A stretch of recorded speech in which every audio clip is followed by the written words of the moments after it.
Hi guys, this is Reem Kassis, author of The Palestinian Table and more recently the Arabesque Table.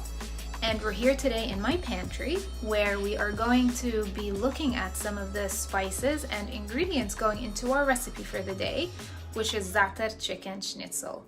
So here we are in the very organized part of my pantry, which has all the spices and ingredients and legumes. And we're going to ignore this part here, which looks like a tornado hit it. It's where we have my secret chocolate stash and where my kids have all their snacks. So for today's recipe, what I really want to show you is Za'atar. When people here in the West say Za'atar, they are referring to this condiment here with sesame seeds and sumac in it. What Za'atar actually is this herb right here.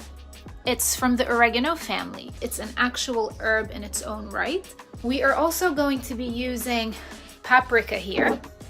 So the one I have here is actually sweet, not spicy Aleppo peppers that have been dried and ground. And then we're also going to be using garlic granules. And then we're gonna go back to the kitchen and we'll see some of the other ingredients. Schnitzel is Austrian in origin and traditionally made with veal. Here I do it in chicken. And this history goes back very long. There were a lot of Jewish immigrants to Palestine where chicken and turkey were the most prevalent meats. Nobody ate pork, there wasn't much veal, and they took it back. And you start to see the entire history of the world in a single dish.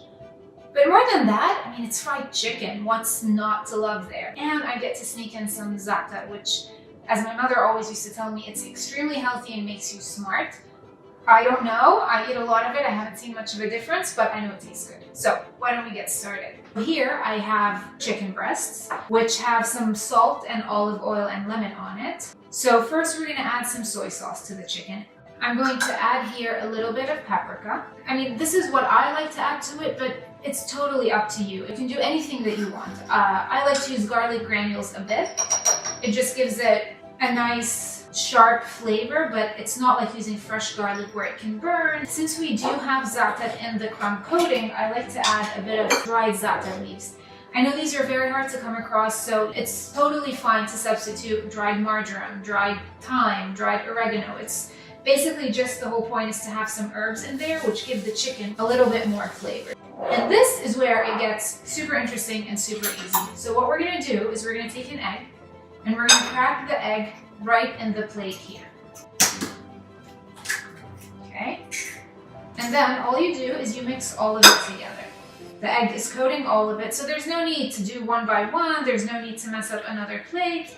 Without further ado, we're going to work on the breadcrumbs. You can just take a slice of chicken. And what I like to do is I like to use the palm of my hand at the bottom because it kind of helps to flatten it a little bit. If you notice, I didn't pound the chicken at all. I don't think there is much need to do that. And you continue to do this with the rest of the pieces. And you see how it stuck to it completely. You have nothing that's falling off. A lot of people, when they do schnitzel, they're looking for a very thin piece of meat that has a coating on it that puffs up and it almost becomes like this pocket in which the chicken is encased, or the veal.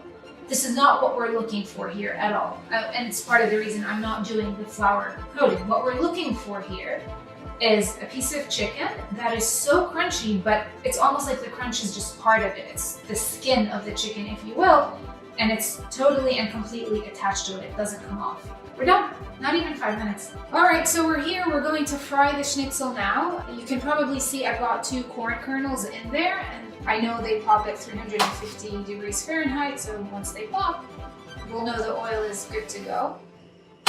Okay, so I guess we're good to go. Now you don't want to overcrowd the pan because you want to leave enough room for it to be crunchy and not steam, basically. And we're probably going to flip it once, maybe twice throughout. I mean, you can see as you go along, you want it to be a nice deep golden brown, but you don't want it to burn. So here you see it's becoming golden, it's not too brown, it doesn't look like it's burning at all. Okay, so here we are. We're going to plate this now. We serve it family style, and then each person puts what they want in their plate. Oftentimes I'll have potatoes, sometimes a chopped mixed salad next to it. For most Arab families, especially in the Levant, it's the go-to snack. So on my table throughout the day, I'll always have something like this. Ceramic pottery, handmade in Jerusalem by the Armenian community. So they're very well known for it. It's very recognizable. When I'm serving the schnitzel, I do like to sprinkle a bit of za'atar on it. I'll just take a little bit of this, sprinkle it on top. And here we go. As you tell people in Arabic, when they arrive in your home or about to sit at your table, you say tfaddalu, which means welcome. And once you've served someone the food and they're about to eat, you say sahtain, which means bon appetit.